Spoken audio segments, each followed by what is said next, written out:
আসসালামু আলাইকুম। Student corner পক্ষ থেকে তোমরা সবাইকে স্বাগতম। আমি Sabbir Hossain, Manarat international university student.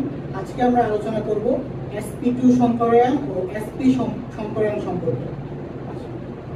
SP2 সংকরায়নের ক্ষেত্রে আমাদের মনে রাখতে হবে, SP2 সংকরায়নের ক্ষেত্রে তোমার এখানে s অরবিটাল আছে, একটা s অরবিটাল, আর p অরবিটাল আছে তোমার কয়টা? দুইটা p অরবিটাল আছে। তাহলে মোট সংকরায়ন অরবিটাল কয়টা হয়েছে? একটা s অরবিটাল, দুইটা p অরবিটাল। তাহলে মোট অরবিটাল হয় আমার তিনটা। ঠিক আছে, sp সংকরণের ক্ষেত্রে অরবিটাল হয় আমার মোট তিনটা। আচ্ছা, আমরা যদি তোমার বেরিলিয়াম বোরন টেট্রাক্লোরাইড সংকরায়ন বের করি, আমরা সংকরায়নের সূত্র কি জানি? হাফ ইনটু কি কেন্দ্রীয় পরমাণুর সর্বশেষ কক্ষপথের ইলেকট্রন সংখ্যা প্লাস কি একযোজী পরমাণুর সংখ্যা।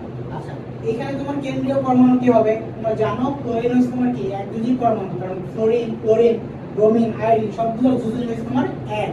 এন্ড ক্লোরিন আছে, ক্লোরিন তোমার একযোজী পরমাণু, দ্যাট মিন্স কি বোরন হচ্ছে তোমার কেন্দ্রীয় পরমাণু। বোরনের পারমাণবিক সংখ্যা হচ্ছে তোমার 5, ইলেকট্রন বিন্যাস যদি করো তাহলে হবে কি 1s2 2s2 আর হবে তোমার 2p1। দেখো সর্বশেষ কক্ষপথে কয়টা ইলেকট্রন আছে আমার? সর্বশেষ কক্ষপথে ইলেকট্রন আছে আমার 2 আর 3টা ইলেকট্রন আছে। তাহলে কেন্দ্রীয় পরমাণুর সর্বশেষ কক্ষপথে ইলেকট্রন সংখ্যা আছে আমার 3টা প্লাস একযোজী পরমাণুর সংখ্যা কত? একযোজী পরমাণুর সংখ্যা হইছে আমার 3টা। তাহলে হইতাছে কত দেখি আমরা? তাহলে হাফ ইনটু কত আসছে? 6, হাফ ইনটু 6 দ্যাট মিন্স কত? 3। তাহলে এই মানটা 3 আসছে। তাহলে 3 আসলে দেখো এখানে তোমার SP2 সংকরায়ন মানটা যেহেতু 3 আসছে, তাহলে এটা কি সংকরায়ন? SP2 সংকরায়ন হবে। আচ্ছা, আমরা এখন SP2 সংকরায়নে যাই। বোরনের ইলেকট্রন বিন্যাসটা পাইছি আমরা এটা। এখন দেখো বোরনের ইলেকট্রন বিন্যাস p অরবিটাল আমার একটা ইলেকট্রন আছে, বাট আমার p অরবিটাল লাগবে কয়টা? দুইটা p অরবিটাল লাগবে না? দেখো s অরবিটাল ইলেকট্রন আছে কয়টা? একটা s অরবিটাল, দুইটা ইলেকট্রন আছে। এখান থেকে আমি আরেকটা p অরবিটাল ইলেকট্রন দিয়ে দিতে পারবো। দেখো সেই কারণে আমরা বোরনকে যদি উত্তেজিত করি তাহলে তোমার ইলেকট্রন বিন্যাসটা কি দাঁড়ায়? 1s2, তারপরে হবে 2s1 দিলাম আমি, তারপরে 2px1 2py1 2pz0। এখানে z অরবিটালে কোনো ফাঁকা থাকবে, আর আমার এখানে s অরবিটালে ইলেকট্রন লাগবে দুইটা, মানে p অরবিটালে ইলেকট্রন লাগবে আমার দুইটা। দেখো আমার দুইটা p অরবিটালে ইলেকট্রন আছে আর একটা s অরবিটালে ইলেকট্রন আছে। তাহলে আমার এটা কি SP2 সংকরায়ন করা সম্ভব।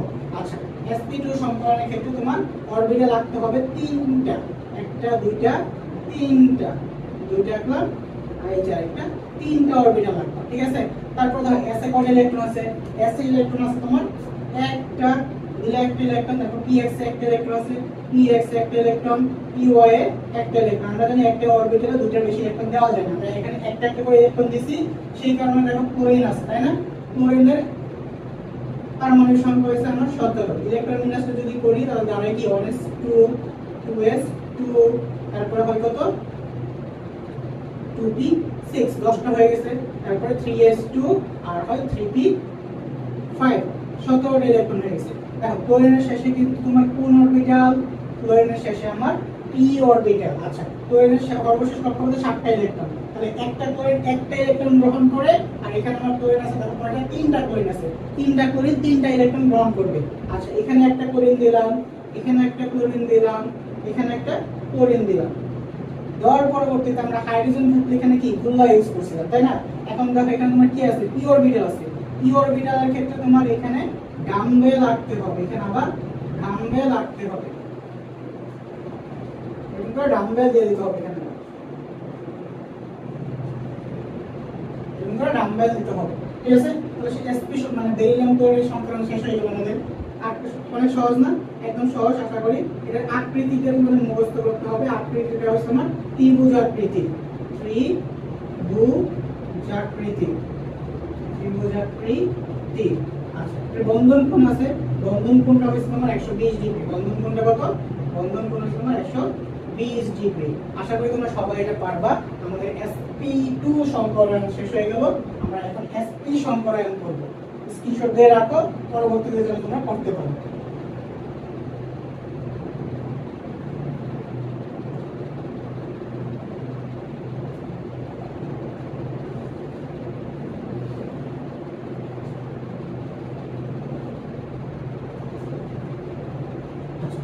sp সংকরণ। দেখো এখানে s অরবিটাল আছে একটা, p অরবিটাল আছে একটা, তাহলে মোট অরবিটালের সংখ্যা হচ্ছে আমার কত 2, মোট অরবিটালের সংখ্যা হয় 2।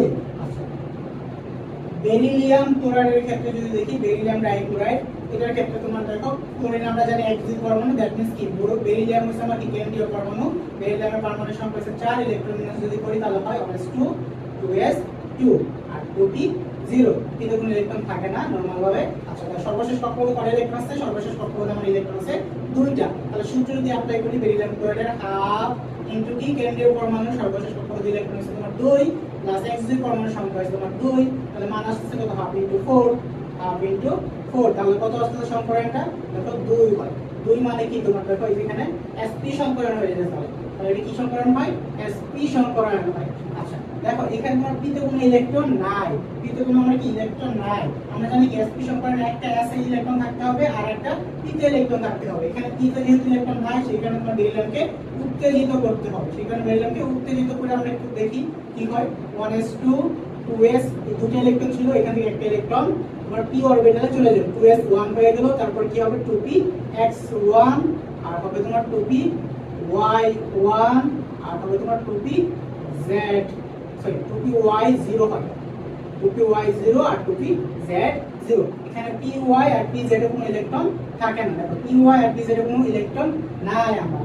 আর এখানে একটা s অরবিটালে ইলেকট্রন আছে, একটা p অরবিটালে ইলেকট্রন আছে, এটা হলো আমার sp সংকরণ। ঠিক আছে, মানে sp সংকরণের ক্ষেত্রে তোমার অরবিটাল আঁকতে হবে দুইটা, এই যে একটা অরবিটাল, এই যে আরেকটা অরবিটাল, দুই অরবিটাল আঁকলাম। ওকে, আঁকার পরবর্তী কাজ হচ্ছে তোমার দেখো এখানে বেরিলিয়ামের s এর একটা ইলেকট্রন আছে, p তে একটা ইলেকট্রন আছে, বেরিলিয়ামের s এর একটা ইলেকট্রন দিলাম, p এর একটা ইলেকট্রন দিলাম। আচ্ছা বেরিলিয়ামের সাথে কি ছিল ক্লোরিন ছিল, ক্লোরিনের ইলেকট্রন বিন্যাসটা করি আবার 17, 1s2 2s2 তারপর কত 2p6 3s2 3p5। দেখো বেরিলিয়ামের সর্বশেষ কক্ষপথে 7টা ইলেকট্রন, দ্যাট মিন্স কি ও একটা ইলেকট্রন গ্রহণ করবে, একটা ক্লোরিন একটা ইলেকট্রন গ্রহণ করে, দুটো ক্লোরিন দুটো ইলেকট্রন গ্রহণ করবে, এখানে দুটো ক্লোরিন ইলেকট্রন হবে দুটো। আচ্ছা একটা ক্লোরিন দিলাম এখানে আর একটা ক্লোরিন দিলাম এখানে, ক্লোরিনের একটা ইলেকট্রন এখানে, ক্লোরিনের আরেকটা ইলেকট্রন এখানে। আচ্ছা এখন দেখো ক্লোরিনের শেষে কোন অরবিটাল ছিল আমার, সিমিলারলি আগেরটার মতো এখানে p অরবিটাল আছে, আমরা জানি p অরবিটাল থাকলে কি দেওয়া লাগে, p অরবিটাল থাকলে এরকম করে ডাম্বেল দিতে হবে তোমার। সো এখানে তোমার কি আসবে ডাম্বেল আসবে, এখানে একটা ডাম্বেল, সিমিলারলি এখানে আরেকটা ডাম্বেল, শেষ। আচ্ছা এখন দেখো এটার আকৃতির মানে বন্ধন কোণটা কত হবে, এটাকে তুমি দুই ভাগে ভাগ করতে পারো না, এই যে বরাবর লম্ব বরাবর যদি এখানে একটু লম্ব আঁকো তাহলে কি হয়, এই পাশে তোমার 90 ডিগ্রি হবে, এই পাশে তোমার 90 ডিগ্রি হবে, সেজন্য এর বন্ধন কোণটা হয় 180 ডিগ্রি। sp এর ক্ষেত্রে বন্ধন কোণটা হয় 180 ডিগ্রি। sp বন্ধন কোণ কত, sp বন্ধন কোণ তোমার হইছে 180 ডিগ্রি, 180 ডিগ্রি। আর এটার আকৃতিটা দেখো অনেকটা সরলরেখার মতো না, অনেকটা এরকম সরলরেখার মতো, এরকম একটা সরলরেখার মতো। এটার আকৃতিটা হবে তোমার সরল রৈখিক, আকৃতিটা তোমার সরল রৈখিক, আকৃতি সরল রৈখিক, সরল রৈখিক, সরল রৈখিক। দেখো তোমরা বুঝতে পারো কিনা, আশা করি তোমরা সবাই এটা বুঝতে পারবা। জাস্ট বন্ধন কোণটা হচ্ছে তোমার কত 180 ডিগ্রি, আকৃতি হচ্ছে তোমার কি সরল রৈখিক। আশা করি তোমরা সবাই বুঝতে পারছো। ইনশাআল্লাহ নেক্সট কোন ক্লাসে দেখা হবে। আসসালামু আলাইকুম।